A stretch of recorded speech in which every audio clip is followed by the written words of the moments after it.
Tuhan tidak akan pernah tertarik untuk memanjakan anak-anaknya dengan berbagai macam solusi instan yang ditawarkan, bahkan diajarkan oleh sebagian orang tentang ayat ini. Mintalah maka kamu akan mendapat, carilah maka akan diberikan, ketoklah maka pintu akan dibukakan.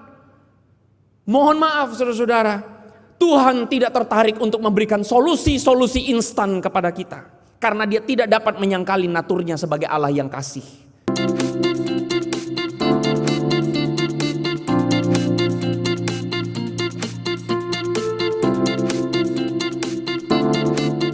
Meminta, mencari, dan mengetuk, saudara-saudara. Saya akan bacakan kepada saudara bagian ayat firman Tuhan ini. Saudara bisa simak masing-masing di Alkitab masing-masing, saudara-saudara ya. Mintalah, maka akan diberikan kepadamu. Carilah, maka kamu akan mendapat.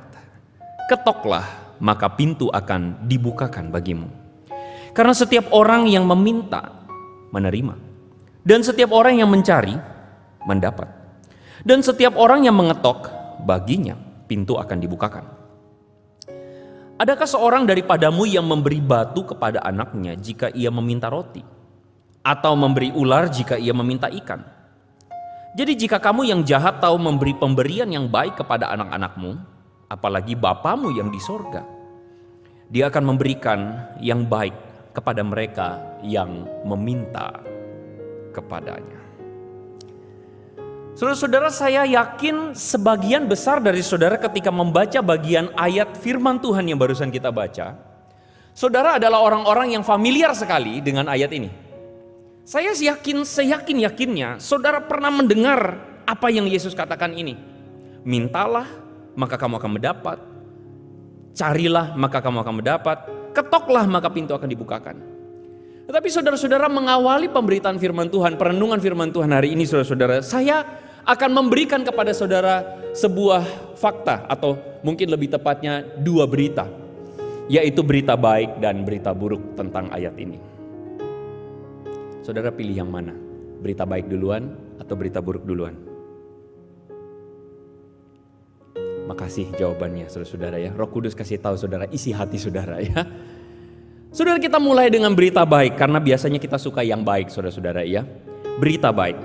So berita baiknya adalah kita menemukan di dalam ayat ini dikatakan, jadi jika kamu yang jahat itu tahu memberi pemberian yang baik kepada anak-anakmu, apalagi Bapamu yang di surga, Dia akan memberikan yang baik kepada mereka yang meminta kepadanya. Oke?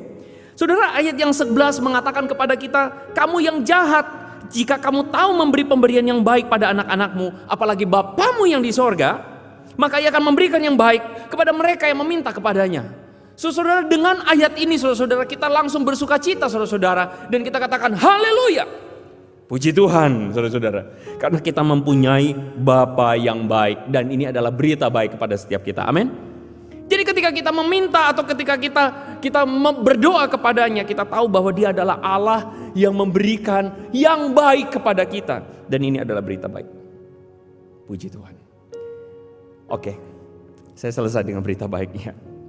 Saya masuk pada berita yang kedua saudara-saudara, yaitu berita buruknya. Pak, kok begitu amat sih jadi orang, Pak? Masakan firman Tuhan memberitakan berita buruk? Buruk atau tidak? Mari kita lihat ayat ini saudara-saudara. Ayat ini mengatakan kepada kita, mintalah maka akan diberikan, carilah maka kamu akan mendapat, ketoklah maka pintu akan dibukakan. Setiap orang yang meminta menerima, setiap orang yang mencari mendapat, setiap orang yang mengetok katanya pintu akan dibukakan. Maka dengan pemikiran sederhana saudara-saudara, bahkan banyak orang Kristen, bahkan tidak sedikit hamba Tuhan yang mengkhotbahkan jika kita meminta maka kita akan menerima. Mungkin dengan pemikiran sederhana kita akan berpikir jika kita meminta maka kita akan menerima. Apalagi jika kita meminta yang baik. Amin saudara-saudara. Jika kita meminta sesuatu yang baik maka kita akan menerima. Dan ini adalah janji Tuhan. Bahkan Tuhan sudah memberikan sebuah klaim, sebuah janji, dan kita tinggal klaim saja saudara. Saya berikan berita buruknya saudara. Rasul Paulus di dalam 2 Korintus pasal 12 saudara-saudara dia mengatakan tentang duri di dalam daging. Lalu kemudian dia mengatakan, 3 kali aku berseru kepada Tuhan supaya utusan iblis itu mundur daripadaku. Tetapi jawab Tuhan, cukuplah kasih karunia. Berarti jawaban Tuhan memberi atau tidak? Tuhan memberi apa yang Paulus minta? Tidak. Tuhan memberi apa yang Paulus cari? Tidak. Saudara-saudara, ini mungkin berita buruk bagi sebagian kita. Karena jika permintaan Paulus saja tidak dikabulkan, apalagi kita. Betul tidak? Lupa, bukankah permintaan Paulus itu sesuatu yang baik? Benar sekali, Paulus meminta sesuatu yang baik. Dia meminta supaya dalam tanda kutip utusan iblis dalam hidupnya yang dia sebut sebagai duri dalam daging itu mundur daripadanya. Dia ingin supaya menghidupi kehidupan yang lebih baik, melayani dengan lebih baik dan sebagainya, dengan lebih lapang, dengan lebih lega. Tetapi kemudian apa kata Tuhan? Cukup kasih karunia. Jadi kalau Paulus yang minta saja tidak dikabulkan, apalagi kita.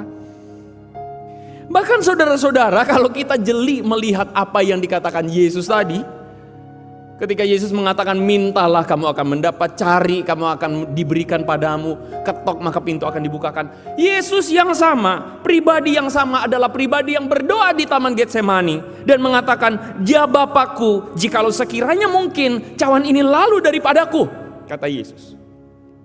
Saudara, apakah saudara bisa melihat permintaan Yesus sesederhana Yesus ingin supaya cawan murka Allah lalu daripadanya? Betul? Amin. Saudara, saya kira clearly kita menemukan tidak ada permintaan yang lain yang Yesus minta sejelas cawan ini lalu. Tetapi kemudian apa yang terjadi? Yesus tetap menuju tiang kayu salib, saudara-saudara, dan disalib di sana. Jadi, sekali lagi, bisa jadi ini menjadi kabar buruk bagi setiap kita, saudara-saudara. Ayat yang barusan kita baca. Kenapa? Karena pengajaran Yesus ini tidak dimaksudkan agar Tuhan menjadi pemuas segala keinginan yang kita minta kepadanya. Karena pengajaran Yesus tentang mencari, meminta, mencari dan mengetok ini, saudara-saudara, tidak dimaksudkan agar menjadi pemuas atau Tuhan menjadi pemuas atas segala keinginan yang kita minta kepadanya. Mungkin agak mengejutkan buat saudara. Tetapi saya ingin katakan, berita ini baik atau buruk sebenarnya bergantung pada bagaimana kita memahami apa yang benar-benar baik pada kita. Jadi saudara, kalau hari ini saudara berpikir bahwa perenungan firman Tuhan akan berbicara tentang minta karena dia Tuhan, minta karena dia Bapa, pergumulan apapun datanglah pada Tuhan dan sebagainya. Mohon maaf, harapan saudara-saudara mungkin sedikit atau tidak akan terwujudkan. Karena hari ini saudara-saudara, saya ingin mengajak kita berpikir lebih dalam tentang ayat ini. Berpikir lebih dalam tentang apa yang menjadi maksud Yesus. Bahwa mungkin saudara-saudara kita tidak mampu melihat arti ayat ini karena kita tidak mampu mengerti apa yang benar-benar baik untuk kita.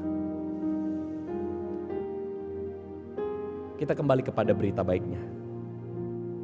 Yesus mengatakan Bapamu di sorga itu akan memberikan yang baik kepada mereka yang meminta kepadanya. Saudara-saudara, ini adalah janji Tuhan, ya dan amin. Bahwa Bapa kita yang di sorga adalah Bapa yang akan memberikan yang baik kepada mereka yang meminta kepadanya. Kalau saudara lihat ayat ini secara lebih utuh, saudara akan melihat bagaimana Yesus memberikan sebuah komparasi. Komparasinya adalah jika kamu yang jahat atau kamu adalah bapa di dunia ini yang dikatakan jahat, memberikan pemberian yang baik kepada anak-anakmu, apalagi Bapamu di sorga. Yesus sengaja memberikan sebuah perbandingan saudara tentang Bapa di sorga, Bapa di dunia. Bapa di dunia, saudara mungkin pernah mendengar istilah ini saudara-saudara, sejahat-jahatnya macan tidak akan makan anaknya, betul ya? Saudara, natur seorang papa, meskipun betul saudara-saudara kita tidak bisa menyangkali bahwa ada ayah-ayah di dunia yang toksik, saudara-saudara. Ayah-ayah di dunia yang mungkin tidak sadar dirinya menjadi seorang ayah dan dipercayakan menjadi seorang ayah, seorang bapak buat anak-anaknya. Memang ada yang toksik. Tetapi secara umum Yesus ingin mengatakan bapak-bapak di dunia yang tidak sempurna, Bapak-bapak yang di dunia yang banyak melakukan kesalahan. Bapak-bapak yang di dunia yang kita tahu jauh dari kata sempurna. Itu seenggak-enggaknya, seharusnya itu mengasihi anaknya, bukan? Memberikan yang baik kepada anaknya, bukan? Jika Bapa di dunia saja demikian, maka Bapa di sorga itu pasti akan memberikan jauh lebih baik. Itu kata Yesus. Oke, kita pegang dulu janji ini. Kita pegang dulu kebenaran ini. Bahwa Bapa akan memberikan jauh lebih baik. Saudara, saya tiba-tiba teringat saudara, masa kecil saya, sahabat saya. Dulu waktu SD, saya punya satu sahabat yang paling dekat saudara. Tiap kali pulang sekolah saya sering bersama-sama dengan dia main ke rumahnya. Dan saudara, dia punya seorang nenek yang biasa dia panggil Ama, saudara-saudara ya. Saudara, Ama ini baiknya minta ampun. Dan dia mengatakan tidak ada Ama yang lebih baik dari Ama saya. Dan memang benar, kita minta apapun dikasih saudara. Minta coklat dikasih. Minta permen dikasih. Minta apapun dikasih. Saudara, sebagian dari kita mungkin berpikir Tuhan itu seperti kakek-kakek tua yang baik itu. Kakek-kakek tua yang duduk di sorga dengan tahta yang bling-bling itu saudara. Seperti seorang kakek tua yang baik hati, yang memberi apapun yang kita minta. Mungkin bayangan kita, Bapa yang baik seperti itu. Tetapi sekali lagi saudara-saudara, menurut saya ada kekeliruan kalau kita memandang kebaikan Tuhan adalah seperti itu. Saudara, waktu kecil saya ini adalah seorang yang malas sekali ke gereja. Malasnya minta ampun. Kenapa malas ke gereja? Waktu kecil suka diajak ke sekolah minggu saudara. Tapi saya tidak pernah mau pergi sekolah minggu. Ke sekolah minggu mungkin 1 tahun ya 4-5 kali saudara-saudara. Kenapa? Karena Doraemon jauh lebih baik daripada guru sekolah minggu saya. Doraemon jauh lebih entertaining saudara-saudara daripada guru sekolah minggu yang membosankan. Tapi saya percaya di sini enggak saudara-saudara ya. Tetapi jujur waktu kecil saya tidak suka pergi ke sekolah minggu. Dan saya lebih suka nonton Doraemon. Karena Doraemon jauh lebih memenuhi ekspektasi saya, harapan saya. Dan jauh lebih menyenangkan. Saya ingat lagunya saudara-saudara. Aku ingin begini, aku ingin begitu. Ingin ini, ingin itu banyak sekali. Asik ya saudara-saudara? Ini saudara seumuran dengan saya kan? Semua dapat dikabulkan dengan iya. Saudara-saudara, saya suka berfantasi ketika nonton Doraemon. Suka sekali berfantasi, saudara-saudara. Dengan kantong ajaibnya saudara-saudara, dia mengeluarkan alat-alat dari masa depan yang memberikan satu solusi kepada permasalahan-permasalahan yang dihadapi oleh Nobita, sahabatnya, saudara-saudara. Bahkan saya waktu kecil saya membayangkan saya punya Doraemon. Saya pernah minta kepada mama saya untuk membeli sebuah laci meja dan berharap dari laci meja itu keluar Doraemon, saudara-saudara. Kenapa? Karena begitu menyenangkan. Alat apa yang paling saudara suka? Alat apa saudara-saudara? Pintu kemana saja? Ya, baling-baling bambu? Ya, saudara-saudara, alat apa yang saudara paling suka? Saudara, saya kasih tahu, ada satu alat yang saya paling suka. Apa itu? Alat itu namanya roti penghafal atau roti pengingat. Alat apa itu? Mungkin saudara pernah nonton, saya ajak saudara nostalgia. Alat ini adalah alat di mana roti itu saudara tinggal jeplet atau saudara tempelkan ke buku. Maka alat itu kemudian akan menjadi penduplikasi, saudara makan. Lalu kemudian saudara akan mengingat semua apa yang tertulis di buku itu. Saudara ingat cerita itu? Ingat ya saudara-saudara ya? Saya benar-benar pengen punya alat ini. Kenapa? Ya iya, sesederhana sekolah membosankan saudara-saudara. Sekolah membosankan dan kalau punya roti ini saudara bayangin saudara gak usah belajar. Nempel aja makan saudara-saudara ya. Dan saya berfantasi, saya pengen sekali punya alat itu. Saya pengen sekali punya roti itu. Bahkan saya pernah mencoba-coba tempel roti beneran ke buku saya saudara-saudara ya. Imajinasi anak kecil. Tapi saudara-saudara, pertanyaan saya adalah dalam cerita itu apakah masalah Nobita selesai? Kita tahu Nobita adalah anak yang malas belajar, sukanya tidur melulu saudara-saudara. Pertanyaannya apakah masalah Nobita selesai dengan itu? Dengan tempel, makan, tempel, makan, tempel, makan. Bahkan dikatakan Doraemon, tempel aja semuanya, jiplak aja semuanya. Matematika iya, bahasa apa? Bahasa Jepang, apapun itu saudara-saudara. Tempel aja semuanya. Pertanyaannya, masalah Nobita selesai? Justru saudara-saudara, kalau saudara perhatikan cerita ini, saudara tahu bahwa besok paginya karena kebanyakan makan, akhirnya dia, mohon maaf saudara-saudara, buang air. Dan akhirnya itu roti keluar semua saudara. Ya. Dan akhirnya apa? Dan akhirnya Nobita kesulitan lagi saudara-saudara. Saudara, dari cerita ini, saya bukan lagi mendongeng dan bukan lagi ngajar sekolah minggu tentu saja. Tetapi dari cerita ini saudara-saudara, kita menemukan satu kebenaran bahwa solusi instan dari Doraemon itu tidak benar-benar baik untuk Nobita. Setuju?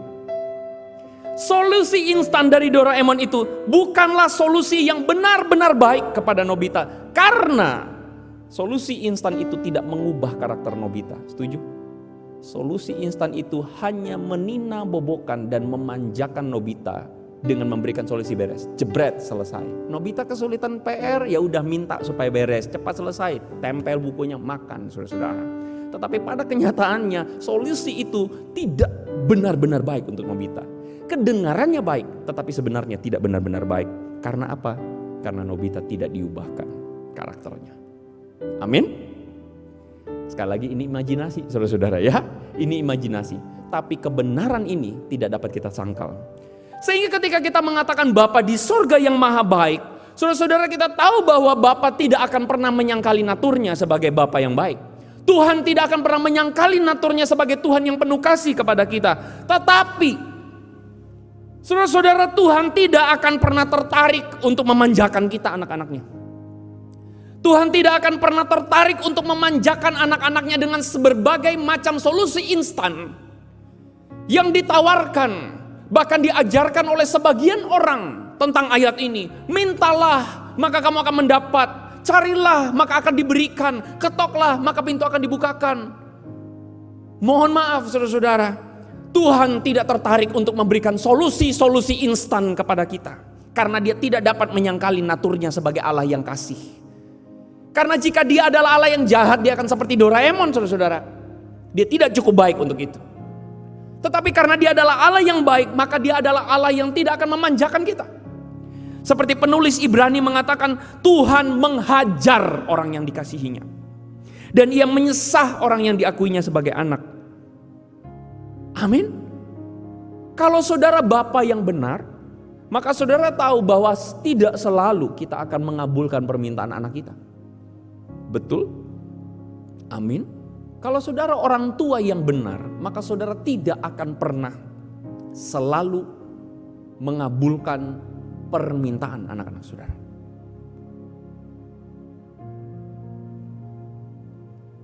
Nah, pertanyaannya begini. Kalau begitu, kenapa berdoa? Mungkin saudara langsung berpikir, oke, Bapak sudah tahu apa yang kita perlukan, kan seperti yang Yesus katakan juga saudara-saudara dalam Matius pasal 5. Seperti yang Yesus katakan juga saudara-saudara bahwa kalau begitu gak usah berdoa karena Bapakmu tahu apa yang diberikan padamu. Atau Bapakmu yang paling tahu paling baik, kalau gitu gak usah minta karena minta pun dia belum tentu dapat. Mungkin saudara bayangan kita seperti itu. Tetapi saudara-saudara, kita akan keliru karena kita melihat bahwa berdoa atau konteks meminta, mencari dan mengetok akan selalu berhubungan dengan keinginan kita. Itu kelirunya di sana. Kelirunya di sana. Kalau saudara pelajari konteks pengajaran Yesus tentang doa, maka saudara akan menemukan bahwa Yesus mengajarkan doa di dalam bagian ini dalam konteks sebagai representasi atau bentuk relasi komunikasi kita dengan Bapa di sorga. Itu arti pertama tentang doa. Yang kedua, Yesus mengajarkan bahwa doa itu adalah bentuk kebergantungan penuh kita kepada Tuhan. Sebagai anak-anak Allah, sebagai anak-anak Tuhan, kita bergantung pada Bapa. Dan doa itu adalah sarana kita bergantung kepada Dia. Saya kira saudara dua hal ini saudara amini, saudara sudah tahu, betul? Tetapi hal yang ketiga yang saya ingin berikan penekanan karena kita membahas memang ayat ini saudara-saudara, atau kita membahas memang firman Tuhan ini sedang berbicara tentang ini, saya percaya. Doa itu adalah sarana mencari kehendak Tuhan.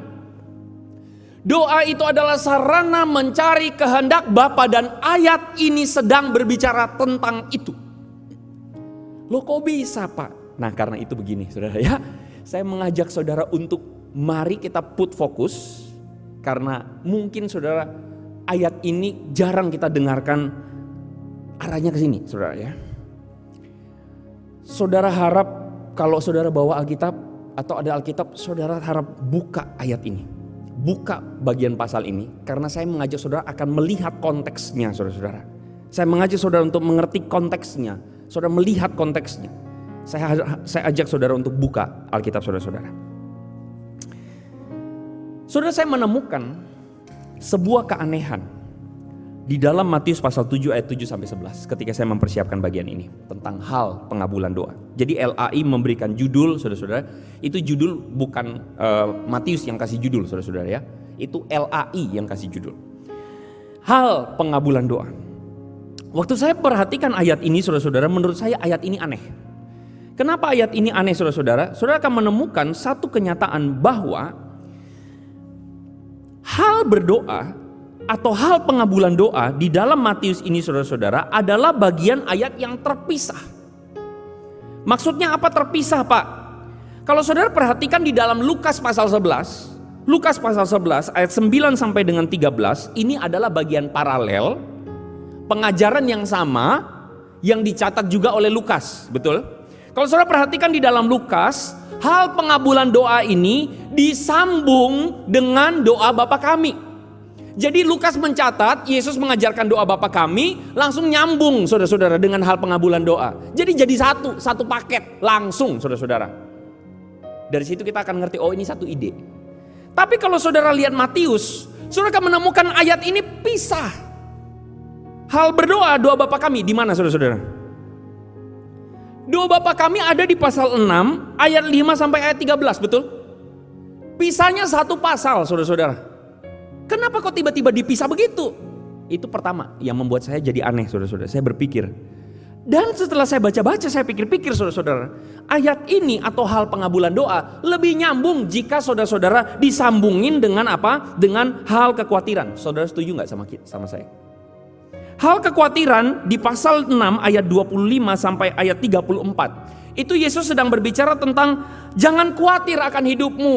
Saudara-saudara, Yesus ngomong tentang bunga di padang yang didandani Allah, burung yang tidak mencangkul tetapi diberi makan, betul ya? Lalu kemudian bukankah lebih cocok Yesus ngomong begini, jangan kamu khawatir, gitu kan ya? Setelah ngomong jangan kamu khawatir, lebih cocok lalu Yesus sambung dengan mintalah, betul nggak? Betul nggak? Mintalah maka akan diberi, ya kan? Carilah maka kamu akan mendapat. Setuju dengan saya? Lebih nyambung jika disambungin kayak begitu. Oke? Nah, saya mengajak saudara lebih dalam lagi, saudara-saudara.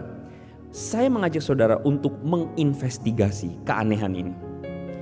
Saudara, mari kita menginvestigasi redaksinya Matius. Kenapa Matius memisahkan hal pengabulan doa kayak sepotong-sepotong dipisahin, saudara-saudara. Doa Bapa kami, hal kekhawatiran, hal minta, saudara.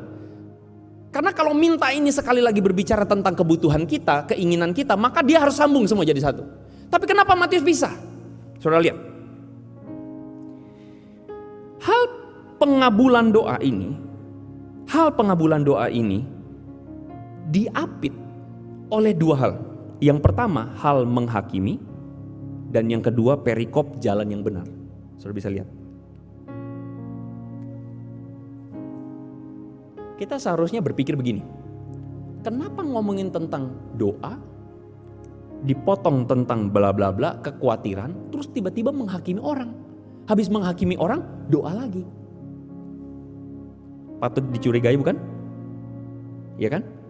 Kenapa hal pengabulan doa diapit oleh menghakimi sesama, dan yang terakhir tentang jalan yang benar? Yesus ngomong tentang sempitlah jalan menuju kehidupan dan sebagainya. Sesaklah jalan. Kenapa diapit seperti itu? Kok kayak random banget begitu, saudara?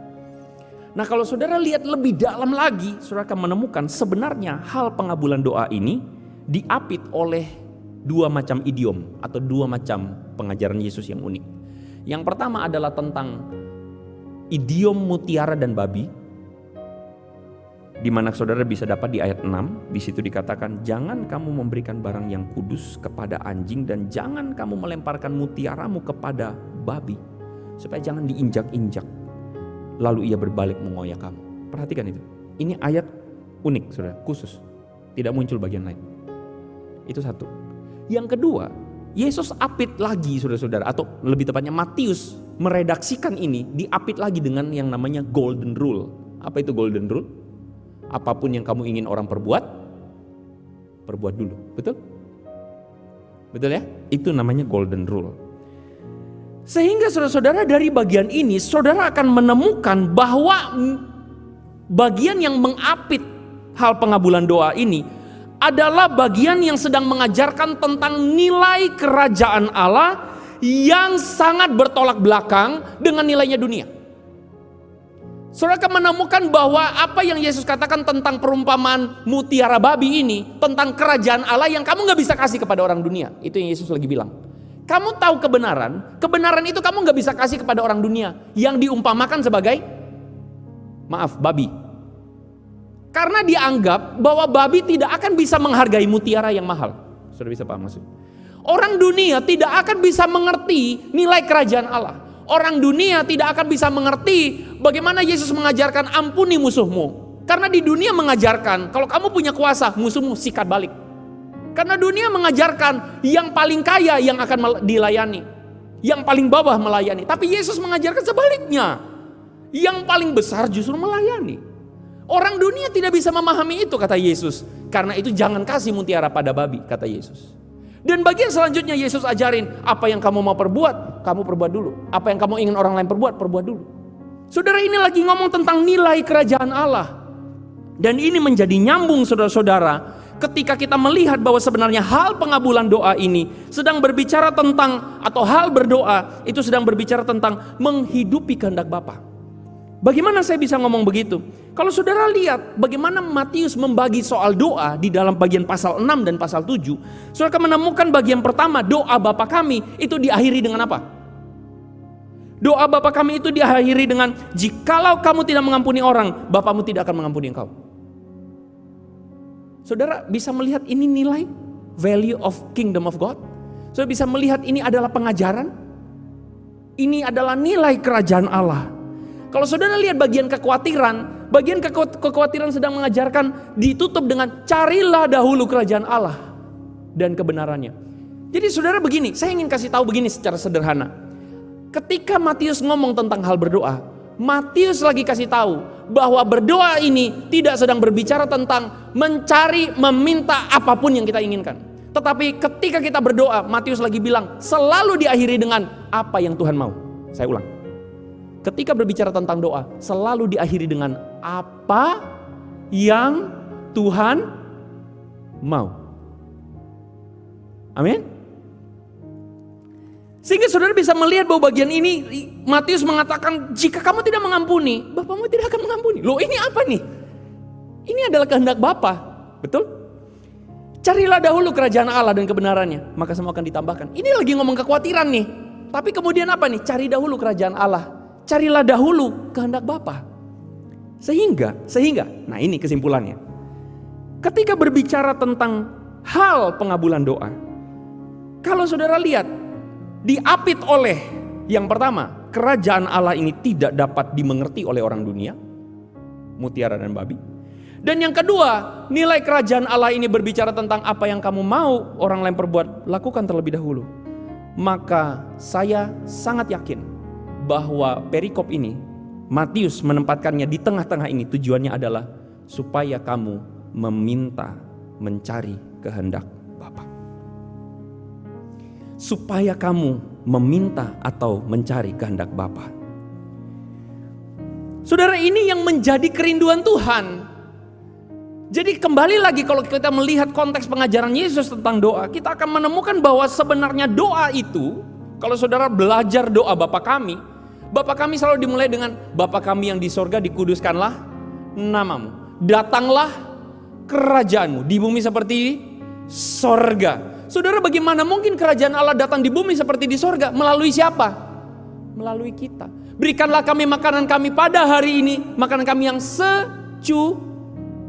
Saudara, doa ini sedang mengajarkan kepada kita tentang kehendak Bapa, bahwa kalau kita meminta makanan, mintalah yang dipenuhi dengan rasa cukup. Dan ampunilah kami seperti kami mengampuni. Doa ini sedang ngajarin pada kita tentang kehendak Bapa. Kalau kita minta pengampunan, ampuni dulu orang lain. Begitu saudara. Sehingga bagaimana cara Yesus melihat doa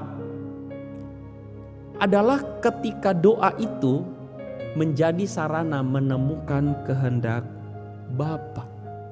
Bukankah ini berkebalikan dengan cara pikir orang Kristen awam pada umumnya, di mana doa adalah meminta Tuhan ngerti keinginan kita dan Tuhan beresin apa yang menjadi permasalahan kita. Betul? Jadi hal pengabulan doa ini sedang berbicara tentang bagaimana kita itu mencari,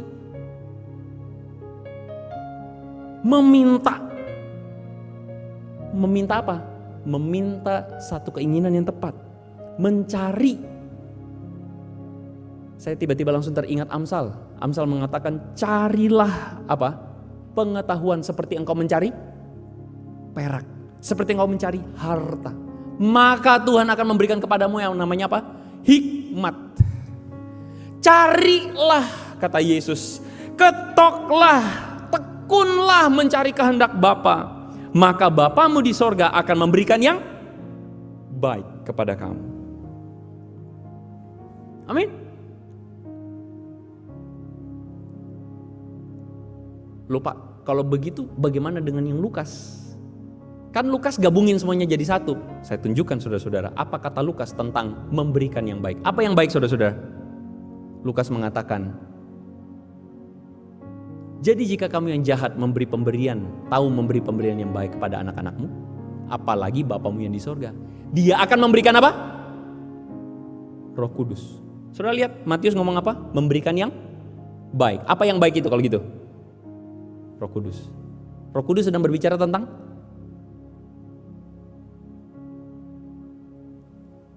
mengalami kehendak Bapa, kuasa Bapa. Roh Kudus itu menginsafkan, Roh Kudus itu menguatkan, menghibur. Betul? Jadi saudara-saudara, ayat ini sebenarnya sesederhana ingin mengajarkan pada kita. Waktu kita berdoa, carilah kehendak Tuhan, maka akan diberikan kepadamu. Tuhan janji, waktu kita mencari kehendak Tuhan, Tuhan akan kasih.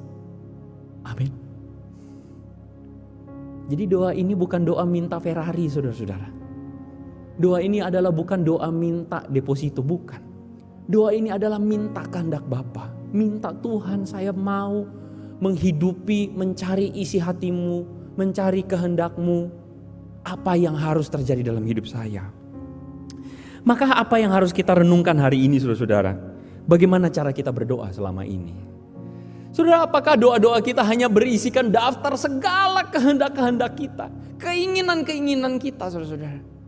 Kalau hari ini kita masih menjadi orang Kristen yang dipenuhi dengan doa yang ingin supaya Tuhan mendengar keinginan-keinginan kita, maka saya rasa kita belum mengalami pendewasaan rohani.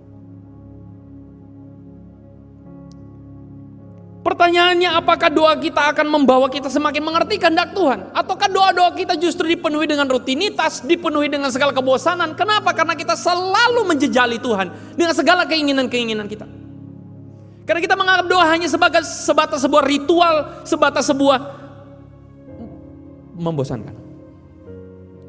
Tetapi ketika doa kita dipenuhi dengan sebuah keinginan seperti yang Yesus bilang, minta, cari kayak cari harta, ketok dengan tekun.